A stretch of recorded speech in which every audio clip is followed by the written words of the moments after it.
시청자 여러분 안녕하십니까? 뉴스데일리 베스트 미네커입니다. 이재명 자신의 사법 리스크, 그리고 이어진 전당대회 돈봉투 사건, 그리고 곧바로 터진 김남국 코인 사태, 여기서 끝이 아니죠.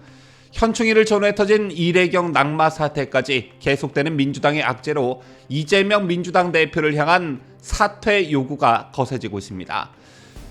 우리 우파 유튜버들이 썸네일 제목을 달 때 아마 여러분께서도 많이 보셨을 텐데 이재명 큰일 났다, 이재명 깜빵 간다, 이재명 끝났다 등등등의 제목을 많이 접하셨을 겁니다.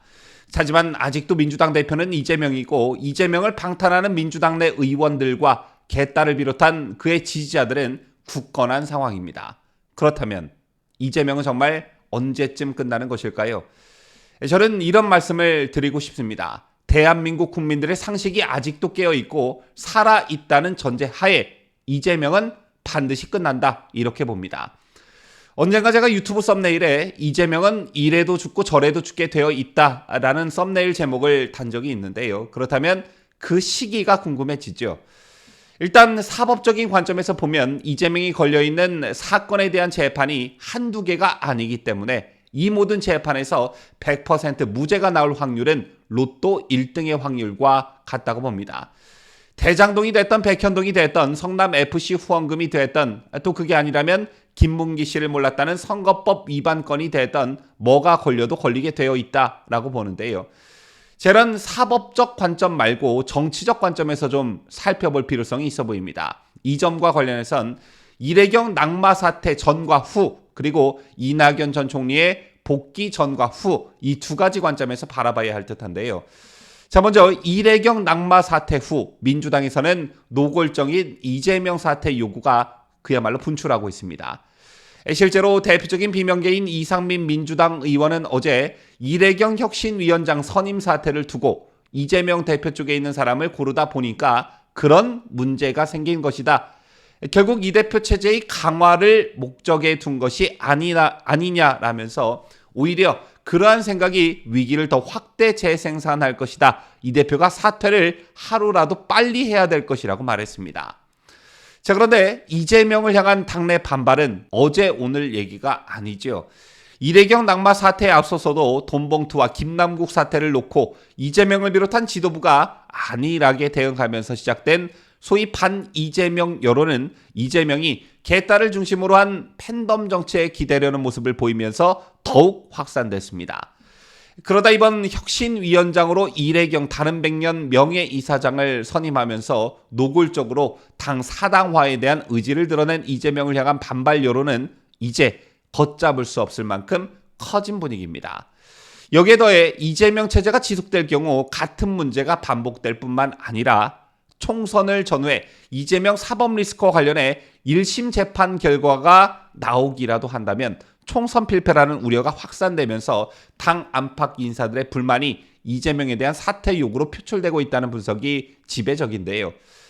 민주당 최고위원을 지낸 김혜영 전 의원은 오늘 페이스북에 탄핵 이후 국민 전체를 위한 민주당의 모습보다는 민주당을 위한 민주당의 모습을 보였기 때문에 지난 대선과 지방선거에서 연이어 패배했는데 이제는 민주당을 위한 민주당에서도 더 나아가 이재명이라는 특정 개인을 위한 정당의 모습을 보여주고 있다며 지금의 민주당은 국고를 지원받는 공당으로 대한민국의 민주주의와 공화주의를 위해 어떤 역할을 하고 있느냐라고 적었습니다.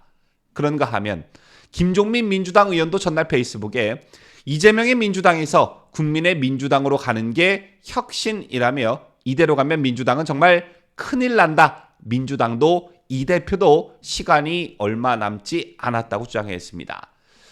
내년 총선을 앞두고 이재명 체제로는 반드시 필패한다는 어떤 위기의식이 민주당을 엄습하고 있다, 이렇게 볼 수 있는데요.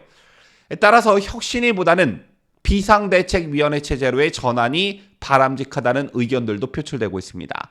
혁신을 한다면서 이재명을 옹호하는 이강래 같은 사람을 앞세운다면 또다시 계파 갈등과 여러 가지 논란에 휩싸일 수밖에 없고 차라리 이재명 대표 체제가 당 일선에서 물러나는 비대위 체제가 맞다라는 것인데요. 바로 이 지점에서 거론되고 있는 인물이 이낙연 전 총리인 것입니다.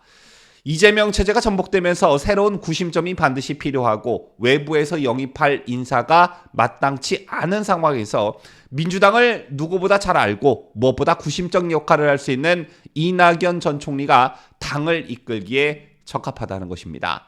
특히 체제가 전환되는 과정에서 주도권을 잡고 싶어하는 비명계 의원들에게 있어서 이낙연 전 총리는 완벽한 구심점 역할을 할 수 있을 뿐만 아니라 민주당의 지역적 근간인 호남 민심에도 긍정적인 영향을 미칠 수 있다는 점도 이낙연 등판론에 힘이 실리는 이유 중 하나입니다. 또 의도한 바는 아니지만 이 전 총리가 귀국하는 타이밍이 정말 완벽하지요. 하지만 이낙연의 컴백이 민주당이 또 다른 분열, 더 나아가 분당을 부를 수도 있다는 예상도 함께 존재합니다. 내년 총선을 앞두고 주도권을 절대 놓지 않으려는 이재명을 비롯한 친명계와 가만히 있다가는 다 죽는다는 위기의식에 주도권을 빼앗으려는 비명계의 서로 다른 입장이 평행선을 달리게 되면 결국 분당할 수밖에 없다는 것이죠. 자, 만약 분당이 된다면 이재명의 반대편은 이낙연 전 총리와 정세균 전 총리를 중심으로 한 호남 세력과 그 위에 문재인이 상황으로 있고 친문이 더해지는 그런 체제로 갈 가능성이 높아 보입니다. 다시 본론으로 돌아가 만약 이낙연이 당무에 복귀한다면 위기에 빠진 민주당을 과연 구할 수 있을까? 여러분께서는 어떻게 생각하시는지요? 자, 이낙연 전 총리는 지난 4일 국가의 생존과 국민의 생활에 책임을 생각하고 본인이 할 바를 하겠다 이렇게 밝힌 바 있습니다. 이게 곧 정계 복귀의 메시지로 읽혀졌는데요.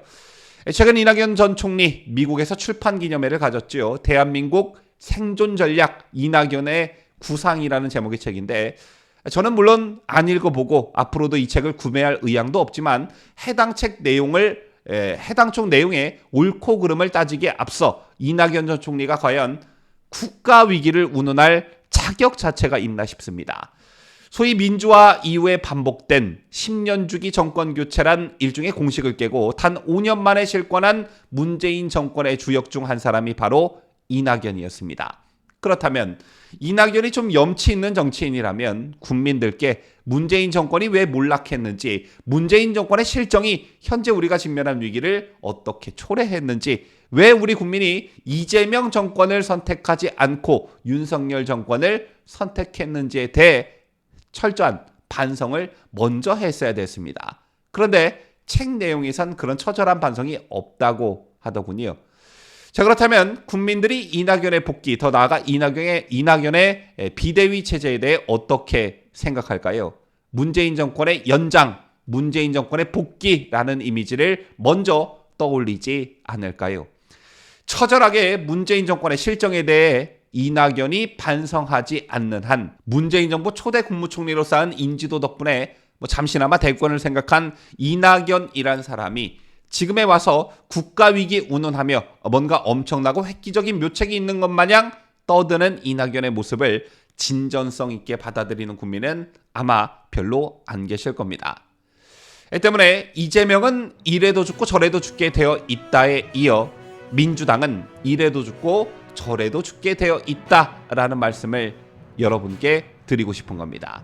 지금까지 저는 자유대한민국을 소화하는 뉴스데일리 베스트 민앵커였습니다.